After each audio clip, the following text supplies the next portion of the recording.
Welcome to Cheat Sheet Tale, where secrets slip, lies unravel, and the truth always has a twist. Real stories, raw confessions, and shocking betrayals. Drop a comment if you've ever caught a red flag too late now. Let's get into today's tale after. I cheated my husband's revenge prank, escalated, spiraling our marriage into tragic ruin. Approaching April's tea, I eagerly awaited a prank from my husband Sebastian. Over the years, our history as pranksters had seen an annual increase in the severity of our jokes. The streak of mischief began with me one warm day when Les and I went out. Despite wearing a buttoned-up jacket, I claimed to feel a chill as we strolled through the mall. Suddenly, I removed my jacket, to reveal a t-shirt with the words, "I am with stupid," complete with an arrow pointing sideways. Standing right next to him, he couldn't initially discern what was on my t-shirt, only noticing theme-used reactions of passers-by. It took him a while to realize that every time it shifted position, it was to ensure the arrow on my t-shirt was pointing at him. His face turned crimson, and thus commenced our official prank war. Then came the year when I received an official-looking email, supposedly from the local health department, claiming I'd been listed as a love contact of an Anthony Sanders and instructing me to undergo immediate testing. What I hadn't anticipated was the CC line including everyone in my office suggesting they'd received the same alarming message. Most of them knew Anthony as an old college boyfriend, oblivious to the fact that I hadn't seen him in over a year, let alone been involved. Lovingly, Sebastian, you got me good. Last year, I edited a photo replacing my husband's average-sized member with a comically tiny one and sent it around his office. Truth be told, he's actually above average in that department. He was furious, spending 2 nights away before even considering coming home. No matter how much I apologized, I ended up resorting to an offer of 3 specific favors just to coax him back 3 bed acts he couldn't refuse. Once home and appeased, he claimed our pranks had spiraled out of control, vowing never to retaliate or prank me again. His promise seemed sincere, but I didn't buy it. I could almost see the gears turning in his head. Plotting his revenge, I was certain this year would showcase the darkest corners of his devious mind. I waited a mix of anticipation and dread. I went to extreme seas, dropping on his calls, planting a recorder in his caravan, scrutinizing our finances. For anything suspicious, I was determined not to fall for his prank this time. Yet my snooping turned up nothing incriminating. He was far cleverer than I had given him credit for.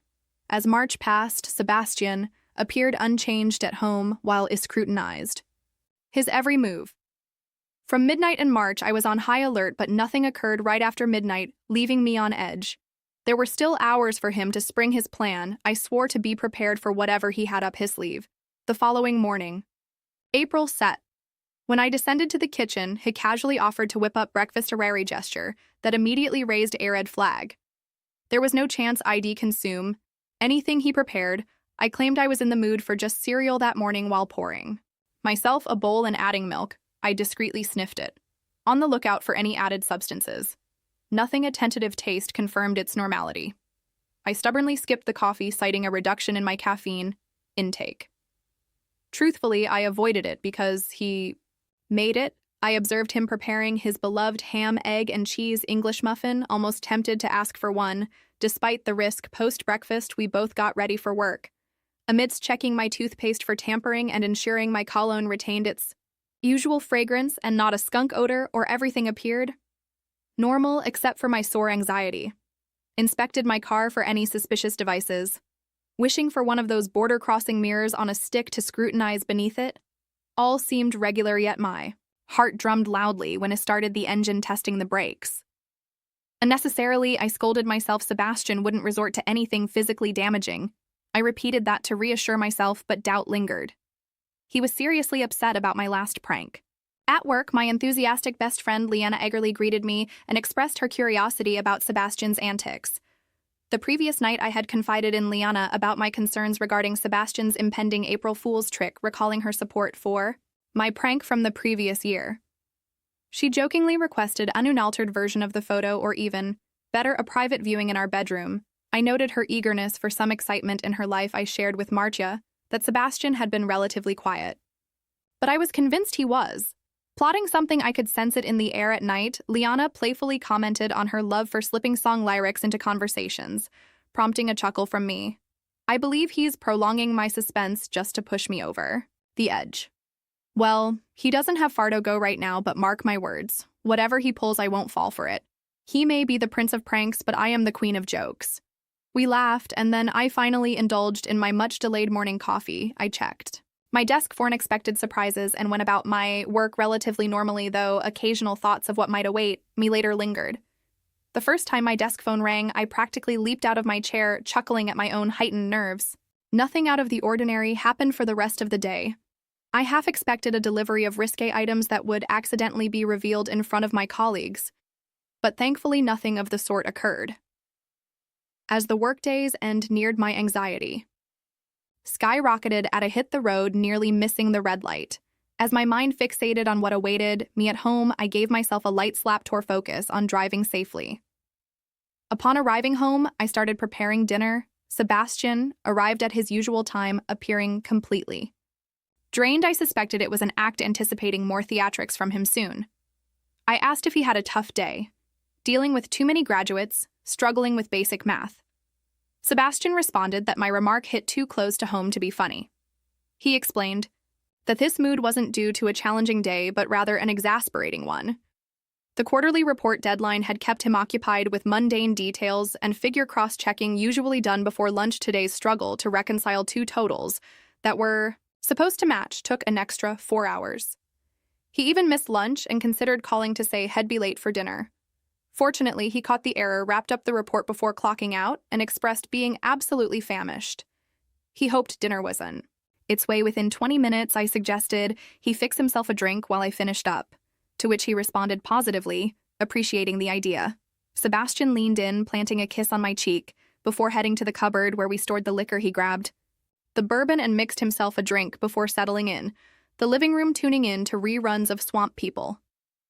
It was comical to think he'd ever venture into a place teeming with mosquitoes, alligators, and snakes. It suspected he had a soft spot for people with Sinjin accents. During dinner, I attempted to strike up a conversation, but my focus was primarily on uncovering the impending prank. Eventually, I probed, asking if Sebastian had anything planned for the night. He responded, stating that he had nothing planned. After the debacle with the quarterly report, he emphasized that he didn't even consider bringing work home and expressed his desire to unwind with me by his side playfully. Teasing, he mentioned that since his favorite girl wasn't there, I would have to do. I nudged him in response after dinner as I filled the dishwasher with the dishes. I suggested watching a movie and snacking on some popcorn.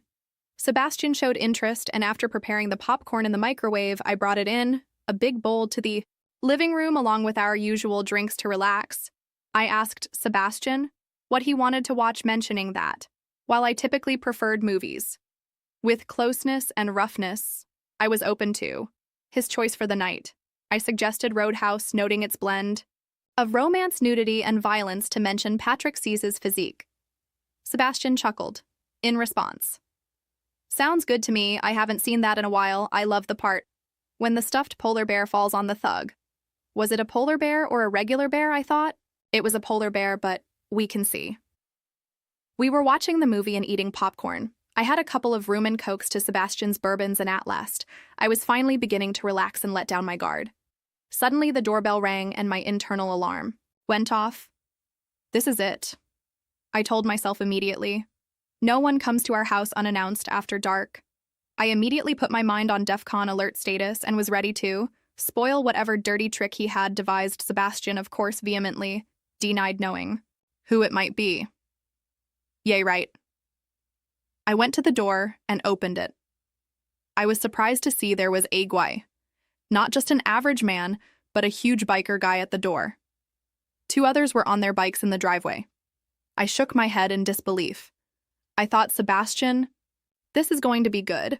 I greeted the scarred, tattooed biker with a knowing biker smile, expressing my awareness of the situation.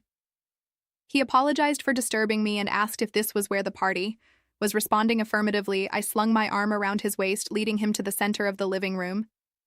Noticing his firm abs and bulging biceps, my husband, seeing me with this stranger, leaped off the couch bewildered. He questioned who the stranger was, and I played along, stating that he was here to fulfill my fantasy. My husband realized it was an April Fool's joke and expressed His initial confusion. I acknowledged the prank and continued with the act, telling the stranger, whom my husband referred to as Paul, that his prank was over and he could leave. The stranger, calling himself the Damien, insisted on staying, and I affirmed that I wanted him to stay. I turned to the Damien, planting an exaggerated kiss on him, much to my husband's dismay. Sebastian rushed over, and the Damien grabbed him by the throat, making him stumble and choke, chuckling. The Damien pulled me close, caressing my backside while kissing me. I reciprocated, sensing his arousal. Sebastian charged again, and the Damien knocked him down with a single punch. Addressing me, the Damien asked if he should handle Sebastian or if he should stay and watch. I chose to let Sebastian watch, stating that it would teach him not to mess with me. The Damien agreed and stepped outside to inform the others inside. One of the men scanned the room and questioned what was happening, noting that it didn't resemble a party. I explained that the lady referring to myself wanted to be involved with bikers before heading to the actual party, commenting on my assets. They discussed their plans, with one expressing the intention to take my rear. First, they noticed Sebastian on the floor and learned he was my husband, whom I wanted to watch. I suggested tying him to a chair and taping his mouth, offering the materials from the garage. Sebastian protested, declaring that regardless of the situation being a joke or not, it marked the end of our marriage. I responded, accusing him of setting it up and now being upset because I wasn't playing, along as he intended. As Sebastian lunged, Agan, the bikers subdued him and convincingly pinned him to the chair. I wondered if their coordination was rehearsed. The bikers inquired about getting the party started and asked about drinks. I directed them to the liquor cabinet and the fridge for a couple of beers. The Damien turned to me, asking how I wanted to start and how far Sebastian had suggested they go. I responded, asking the Damien about Sebastian's instructions, and he looked puzzled. He mentioned I could go all the way, however I wanted. In a referenced version, he did it. Right? If we're going through with this, I could use some help setting the mood. Got anything stronger than liquor? Absolutely, I always carry something. He fetched something intriguing from his bike. A sip later, I found myself swapping kisses with all three of them, smirking at Sebastian, who seemed to struggle to break free. Approaching me, the Damien declared, "Time to dance, darling," tearing off my dress and swiftly losing my underwear. Soon he was bare, as were his companions. Panic started to grip me. I hadn't anticipated Sebastian would allow things to escalate like this. I shouted to Sebastian, "Consider this a lesson if you try to outsmart me," engaging with his friend. I sensed his imminent climax and attempted to pull away. "Too bad your pleasure isn't our concern. Your job is to satisfy us," they retorted. The following hour felt unreal despite my objections and resistance in the midst of this chaotic group. At the end of it, all anger boiled within me towards Sebastian for orchestrating this and then allowing these men to subject me to such things.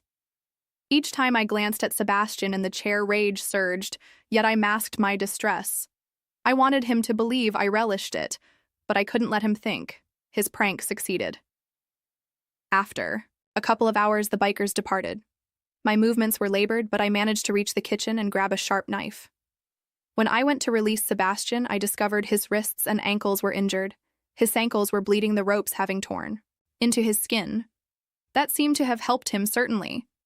I anticipated his explosion, maybe even a physical outburst. Once the ropes and duct tape were finally off, standing there, I glared at him, ready for his expected fury. But instead of a verbal or physical reaction, he looked at me with silent rage, shoved me aside, and ascended the stairs. I retreated to the downstairs bathroom to cleanse the remnants of the bikers. From my skin, noticing numerous hickeys scattered across various parts of my body, I remained in the bathroom when the front door slammed shut. Moments later, the screech of Sebastian's car signaled his departure. I assumed he'd sulk in a motel a pattern had shown, before I silently celebrated my victory in the annual April Fool's prank, and retired. To bed. Saturday morning arrived, and my phone buzzed incessantly. It was Liana asking me to spill the details about what Sebastian had done. I responded, saying he wouldn't believe it, and suggested meeting for lunch at Fridays. Liana agreed, urging me not to tease at "Thank God it's Friday." We indulged in our meal, and I recounted the actual biker encounter that was meant to be a sham, along with Sebastian's furious reaction. Liana expressed disbelief that I was involved in that, especially considering Sebastian had set me up for it, playfully switching to a terrible southern accent She pretended to swoon and I chuckled. I explained how Sebastian had tried to deceive me with a prank involving Fatsinga biker, only to shout April Fools afterward. I shared that I had outplayed his prank by turning it into a real event. Although I hadn't planned to go that far, it worked in a strange way. I doubted Sebastian would ever try something like that again. Liana questioned whether I was positive Sebastian had set it up, expressing disbelief that he would orchestrate something so extreme. The possibility of a messy divorce was raised, and there was a suggestion to get rid of any video with a cheeky request for a copy. While I dismissed Liana's last remark, her earlier words triggered a troubling thought. What if it wasn't a setup? The idea of a potential divorce weighed heavily on me, a dire possibility I was hesitant to consider. It felt like I might have shattered my marriage. But swiftly, I pushed the thought away, convinced it had to be a setup. That's what I stuck to, reassuring myself and trying to believe it. Then a realization struck me, prompting a question about the last time. A biker showed up at my door looking for a party. I wished it were true, and Liana acknowledged the possibility that I was right. The focus shifted to Sebastian's whereabouts, speculating that he might be sulking in some motel, furious that I had outplayed his prank. Just then, my phone buzzed, and I told Martia to hold on, thinking it might be Sebastian. However, disappointment washed over me as I realized it wasn't him, but an unfamiliar number. Upon answering the call, a voice I didn't recognize asked if I was Isabella Monroe. Inwardly groaning, I assumed it was a telemarketer and preemptively declined any offers.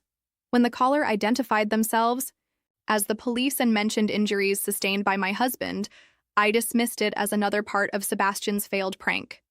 Despite the assurance from the caller claiming to be a detective named Julian that they had checked my house and spoken to Sebastian, I doubted the legitimacy of the situation. Refusing to play along, I told the supposed detective that I would be home in an hour or whenever I pleased. If he wanted to talk, he could come by later. I ended the call abruptly. Liana expressed concern about the police calling me and suggested I should go see Sebastian. Shared my skepticism, unsure if the caller was genuinely a detective or just another one of Sebastian's ploy, convinced that Sebastian was taking the joke too far. I expressed a desire not to dwell on it and proposed getting dessert, specifically craving chocolate. I arrived home post-lunch to find Sebastian absent, which wasn't unexpected. Just as I started to remove my jacket and hang it up, the doorbell interrupted, letting out a heavy sigh. I made my way to the door. A female police officer and a man who seemed to be a detective stood there, flashing badges and requesting entry. The shock hitmate was real, entirely unlike what I had anticipated. Doubts crept in. Perhaps they weren't really, law enforcement. I asked to see their identification. They presented badges, ID cards, driver's licenses, and business cards. Everything checked out. Apologizing for my initial skepticism, I welcomed them in. That's when I remembered I hadn't tidied up from the previous night. The living room remained untouched since I'd gone to bed, displaying empty beer and liquor bottles, stains on the couch and rug, and of course the chair. The detective focused on the chair where Sebastian had been bound, noting the cut ropes, used duct tape, and bloodstains. I hadn't realized there was so much blood. The detective asked if this was where my husband was tied up, and I confirmed, adding that it was a bit more complicated. When asked about the complexity, I explained that my husband had orchestrated an ill-conceived April Fool's joke to make me think a biker gang would attack me. I turned the tables on him, making him believe I wanted something that made him uncomfortable. He got angry and stormed off when I freed him when questioned about who initially tied him up. I mentioned a biker named Damien and a couple of others. The detective shared that they had already spoken to Damien, who was cooperating for a more lenient sentence.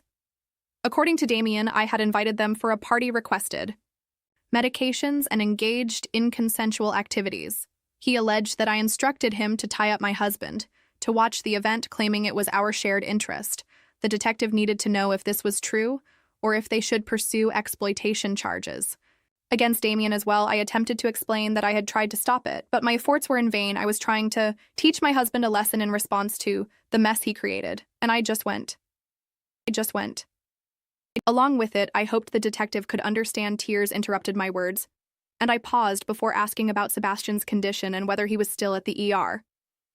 The detective explained that Sebastian was more angry than anything else, his wrists and ankles were bandaged and sore. As expected, Sebastian had been discharged after a couple of hours, but came to the police station to press charges. The doctor anticipated a physical recovery, expressing relief that Sebastian wasn't seriously hurt. I acknowledged that it was his fault and I didn't want to be made a fool of. The detective commented that I handled it effectively, but reminded me that they were not the judge of fault. Judges and juries would determine that soon. Suddenly, the detective stated that they were arresting me for assault and wrongful confinement of my husband. Additionally, they advised me to get checked for an STD as one of the bikers I was with had a severe and persistent STD. The detective informed me of my right to an attorney in Nye. A plea for understanding, I explained that it was meant to be a prank on me and retaliated. I protested against the arrest, arguing that it was Sebastian's fault, but the detective insisted that I should tell that to the judge. Subsequently, I found myself in jail attempting to post bail. However, I discovered that my cards had been canceled. Despite the humiliation, I called my father and fabricated a story until he revealed that Sebastian had already contacted him. My father, who was close to Sebastian, berated me for minutes while I sobbed. Eventually, he agreed to bail me out and take me home. Upon arriving home, I sent a text to Sebastian, pleading for a discussion to clarify things. His reply was cold. Everything is clear to me. My response is coming soon, I hoped, for a face-to-face or at least a call. Instead, I received divorce paper, citing physical exploitation and emotional torment. I cried once more. I had allowed a foolish prank to ruin my marriage, an impractical joke to say the least. The trial progressed. Swiftly, Damien took the stand as the primary witness, his testimony detailed arriving at the wrong address, being invited by me and others to a party, tying up my husband at my behest and engaging in consensual relations with me. In exchange for testifying against me, he received a minor sentence for the confinement charge. However, it was my husband's testimony that cut the deepest. He admitted to our history of pranks, but insisted he had vowed never to deceive me again, as he believed I trusted him. The events of that night shook him to the core, shocking him to an unfathomable degree under oath. Sebastian denied any prior contact with Damien, any consent to pretend or real foursome involving his wife, and declared that his love and respect for me vanished. That night, displaying the scars on his wrists and ankles, he mentioned they were a lasting reminder of why he could never trust me again. His admission that he might struggle to trust any woman caused tears, even among some female jurors. My case crumbled when it was my turn to testify. Tearfully narrating my version, I sensed the jury's disapproval, especially from the female members I had hoped to sway. Guilt weighed on me, evident to all. And unsurprisingly, the verdict was guilty. I received a 2-year sentence of leniency that could have been harsher. Back in county jail, I awaited transfer to prison when space became available. The final divorce papers arrived during my incarceration, but I barely acknowledged the settlement. One day, Sebastian visited, and I was puzzled by his presence. He sarcastically remarked that prison suits me. I acknowledged that I deserved the sarcasm and expressed regret for what I did to him, even if he didn't orchestrate it. Sebastian responded, stating it was too little too late, and that he still believed I had set him up. He presented a hypothetical scenario, suggesting a twisted motive on his part to orchestrate a divorce with the best terms of slicker than 50-50th split. He detailed a cunning plan involving squirreling away cash, bribing bikers, deceiving cops, and taking a minor sentence. He mentioned the need for Tiesto, a gang, hinting at someone at work whose brother needed his approval for a promotion. Sebastian expressed his shock when I took the situation to a level he hadn't anticipated. He claimed that seeing me enjoy it crushed him. Despite feeling torn between wanting to end both of us, he opted to put me behind bars, acknowledging his correctness. Sebastian stated that we were both fools in the mess, but I was the one behind bars. Had questioned who the bigger fool was, and who